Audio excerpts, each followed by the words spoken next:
Tokyo Revengers is one of those series that had all the makings of being truly great. It had the action, the mystery, the characters. But in this video, we're going to expose why the ending ruined everything, because if it wasn't so bad, it wouldn't be on this channel.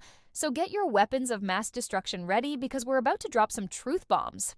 Here are 5 ways that Wakui destroyed Tokyo Revengers. Number 1. Takemichi Never Grew Up.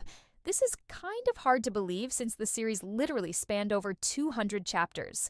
But at its core, Tokyo Revengers is about the journey of a young man who needs to grow up and learn how to deal with his problems like an adult. Sure, he defeats some enemies here and there, but his main method of dealing with conflict is by crying and relying on others to help him. Even when faced with the most traumatic event imaginable, his own mother's murder, he doesn't even attempt to fight back or take any kind of revenge. Instead, he spends the entire time crying while everyone else does the work for him. The series could have been so much more powerful if Takemichi had actually matured and become stronger as a character. Imagine if he had learned to control his emotions and use them to his advantage instead of just being a whiny little bitch. Now that would have been a compelling character arc. But unfortunately, we didn't get that. We got this. Number 2, Mikey's villain turn made no sense. At first, Mikey was introduced as the beloved leader of the Tokyo Manji gang, a loyal and dependable friend who would do anything for his friends. But then, out of nowhere, he turns into a power-hungry dictator who wants to destroy everything Takemichi holds dear. It felt like Wakui took a beloved character and shoved him into a blender with a bunch of other random Saturday morning cartoon villains and then turned it on high. Just when you thought things couldn't get any worse, Mikey starts cosplaying as Hannibal Lecter and eating human flesh. Seriously, what the hell was that all about? It felt completely out of character and just gross. If Mikey was going to turn evil, there needed to be a much better build-up to it.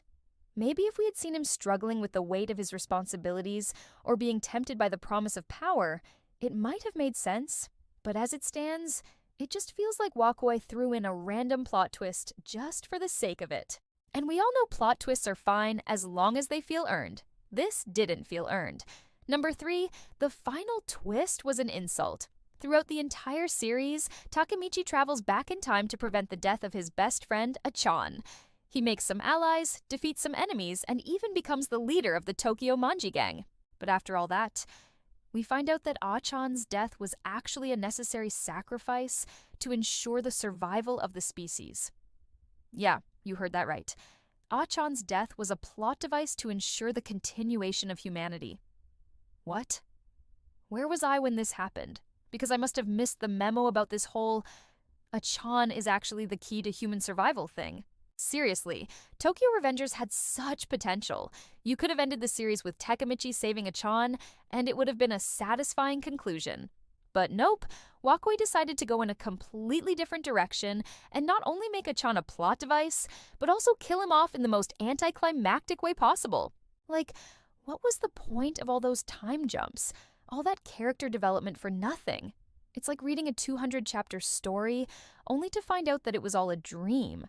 But even that would have been less disappointing than this. Number 4, Draken's death meant nothing. Draken was one of the most badass characters in Tokyo Revengers. He was strong, cool, and always had a witty comeback.